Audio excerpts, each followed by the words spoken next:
स्वागतम। आज साहित्य कालांश को आपण मानक स्वागत। आज साहित्य कालांश रे आम एक कविता दुखी धन नीलमणि रे जहाँ को कवि वैष्णव पाणी रचना करछन्ती से विषय आलोचना करिबा। कवि वैष्णव पाणी 1882 मसीह पवित्र कुमार पूर्णिमा रे जन्मग्रहण करछन्ती।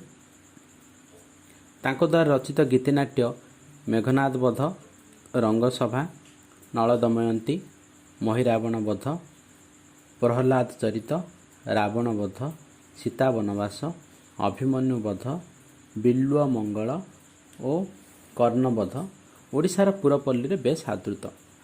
कवि 1956 मसीहा मई मास 10 तारिख रे निजर इहलीला संवरण करथिले। कवि वैष्णव पाणी गण कवि भाव में बेस जनाशुना। पठित कविताटी कविंकर रंगसभा स्वांगरू आनीत। एठारे कवि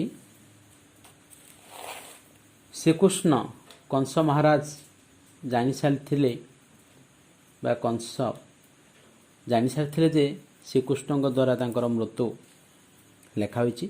तेणु से श्रीकृष्ण को मारिबा विभिन्न प्रकार उपाय चिंता करथिले। परे धनुजात्रा नाम एक यात्रार आयोजन करी कृष्ण को मथुरा को डकाइछन्ति। मथुरा को जीवापी कृष्ण वर्तमान प्रस्तुत। तो से समय माता यशोदा श्रीकृष्ण समस्त गुण को मन पकाई दुख मन करछन्ति। से विषय आम आलोचना करवा। कविता आवृत्ति करती मन दे शुणवा।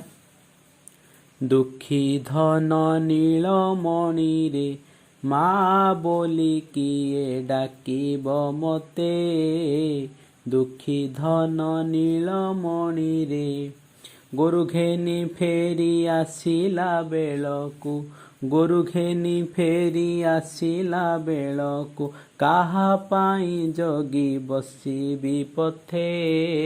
दुखी धन नीलमणि रे जेबे बिकासिब कोली। कांदे किए करी बोली चली हेउथिले धूली बोली होई। चली हेउथिले धूली बोली होई दोली के खेलिब कानी पणते।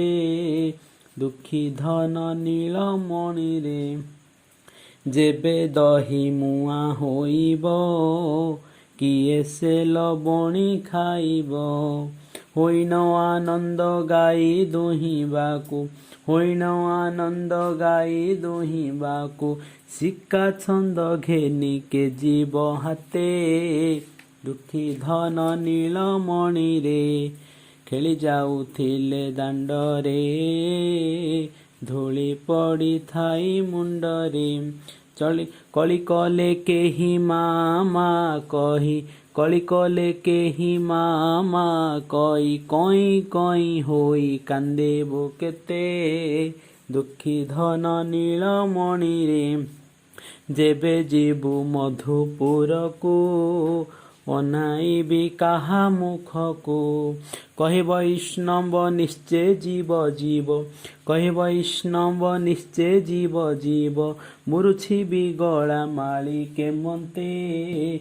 दुखी धन नीलमणि रे। एही कविता रे माता यशोदा श्रीकृष्ण को केते जे भल पाउछन्ती निजर स्नेहभरा हृदय रे तांकर समस्त गुण को मन पकाई से कृष्ण को बाहुनुचंदी। कृष्ण को कहउचंदी सब। दुखी धन नीलमणि रे माँ बोली किए डाकिब मते। गोरु घेनी फेरी आसिला बेलकु काहा पाई जगी बसी पथे। हे दुखीर धन तू मोर सेमिति नीलमणि अर्थात गोटे श्रेष्ठ रत्न। दुखीर धन अर्थात तू होचु मोर दुखीर धन। तू मो गलार माली तू मो पाई नीलमणि। तू जदि पलाइबू ताहले मु काहा को चाहि बंचिबी। तेणु से कहते दुखी धन नीलमणि रे माँ बोली किए डाकिब मते। तू जदि मधुपुर को पलैबू मथुरा को पलैबू तेबे मते माँ बोली आउ किए डाकिब। ଗୋରୁ ଘେନି ଫେରି ଆସିଲା ବେଳକୁ କାହା ପାଇଁ ଜଗି ବସି ପଥେ। କାରଣ ଶ୍ରୀକୃଷ୍ଣ ବନକୁ ଗାଈ ଚରାକୁ ଯାଆନ୍ତି, ତେଣୁ ସନ୍ଧ୍ୟାବେଳେ ସେ ଆସିବା ସମୟରେ ମା ତାଙ୍କର ପଥକୁ ଚାହିଁ ବସିଥାନ୍ତି। ତେଣୁ ତୁ ଯଦି ମଧୁପୁରକୁ ପଳବୁ ମଥୁରାକୁ, ତାହେଲେ ମୁଁ କାହା ମୁହଁକୁ ଆଉ ଚାହିଁ ବସିବି। ଯେବେ ବିକା ଆସିବ କୋଳି, କାନ୍ଦି କିଏ କରିବ ଅଳି, ଚଳି ହେଉଥିଲେ ଧୂଳି ବୋଳି ହୋଇ, ଦୋଳିକେ ଖେଳିବ କାନି ପଣତେ। ଯେତେବେଳେ କୋଳି ବିକା ଆସୁଥିଲା, ସେତେବେଳେ କୋଳି ଖାଇବା ପାଇଁ ଆଉ କାନ୍ଦିକି ମୋ ପାଖରେ କିଏ ଅଳି କରିବ, କିଏ ଅଝଟ କରିବ ଯଦି ତୁ ପଳେଇବୁ। ଚଳି ହେଉଥିଲେ ଧୂଳି ବୋଳି ହୋଇ, ଦୋଳିକେ ଖେଳିବ କାନି ପଣତେ। ଚଳି ହେଉଥିଲେ ଅର୍ଥାତ୍ ଚିଡ଼ି ଯାଉଥିଲେ, ଧୂଳି ବୋଳି ହେଇକରି ମୁଣ୍ଡ ଦେହରେ ଧୂଳି ବୋଳି ହେଇ ଚଳି ଯାଉଥିଲେ, ମୋ କାନି ପଣତରେ ଆସି ଦୋଳି ଆଉ କିଏ ଖେଳିବ। କାନି ପଣତ ଅର୍ଥାତ୍ ମା ମାନଙ୍କର ଲୁଗାରେ ଯେଉଁ ବସ୍ତ୍ର ପରିଧାନ ଲୁଗା ପିନ୍ଧିଥାନ୍ତି, ସେ ବସ୍ତ୍ରର କାନ୍ଧ ପଟରେ ଯେଉଁ ଝୁଲି ରହୁଥିବା ଶାଢ଼ୀର ଅଗ୍ରଭାଗ ଅଂଶଟିକୁ ଆମେ କାନି ପଣତ କହୁଛନ୍ତି। ତ ତୁ ଚଳି ହେଉଥିଲେ ଧୂଳି ବୋଳି ହୋଇ, ଦୋଳିକେ ଖେଳିବ ଆଉ ମୋ କାନି ପଣତେ କିଏ ଦୋଳି ଖେଳିବ। ଯେବେ ଦହି ମୁହାଁ ହୋଇବ, କିଏ ସେ ଲବଣୀ ଖାଇବ, ହୋଇଣ ଆନନ୍ଦ ଗାଈ ଦୁହିଁବାକୁ, ଶିଖା ଛନ୍ଦ ଘେନି କେ ଯିବ ହାତେ। ଦହି ମୁହାଁ ହୋଇବ, ସାଧାରଣତଃ ଦହିରୁ ଯେତେବେଳେ ଲବଣୀ ବାହାର କରି ସେଥିରୁ ଘିଅ ପ୍ରସ୍ତୁତ କରାଯାଇଥାଏ। ତ ଦହି ମୁହାଁ ହେଲେ ଲବଣୀ ଖାଇବା ପାଇଁ କିଏ ଆଉ ଅଝଟ କରିବ, କିଏ ଅଳି କରିବ। ହୋଇଣ ଆନନ୍ଦ ଗାଈ ଦୁହିଁବାକୁ, ଗାଈ ଦୁହିଁବା ପାଇଁ ଆନନ୍ଦ ଖୁସି ମନରେ ଶିକା ଛନ୍ଦ ଘେନି ଆଉ କିଏ ଯିବ ମୋ ସହିତ। ଖେଳି ଯାଇଥିଲେ ଦାଣ୍ଡରେ, ଧୂଳି ପଡ଼ିଥାଏ ମୁଣ୍ଡରେ, କଳି କଲେ କେହି ମା ମା କହି, କଇଁ କଇଁ ହୋଇ କାନ୍ଦିବୁ କେତେ।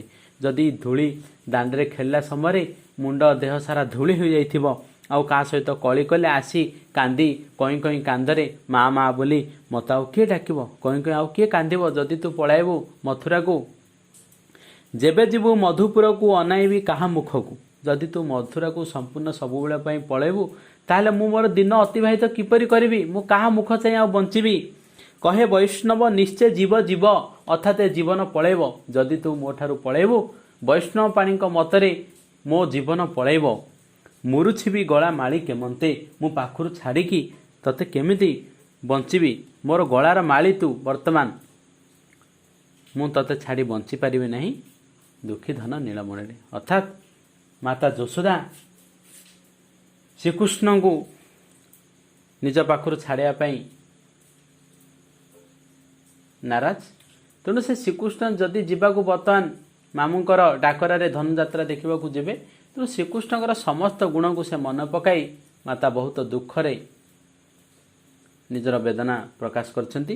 ବାସ୍ତବରେ କବିଙ୍କ ଦ୍ୱାରା ପ୍ରକାଶ ଯଶୋଦାଙ୍କର ଏହି ଶ୍ରୀକୃଷ୍ଣଙ୍କର ସମସ୍ତ ଗୁଣଙ୍କର ବର୍ଣ୍ଣନା ଅତ୍ୟନ୍ତ ଆନନ୍ଦଦାୟକ ଓ ଗ୍ରହଣୀୟ।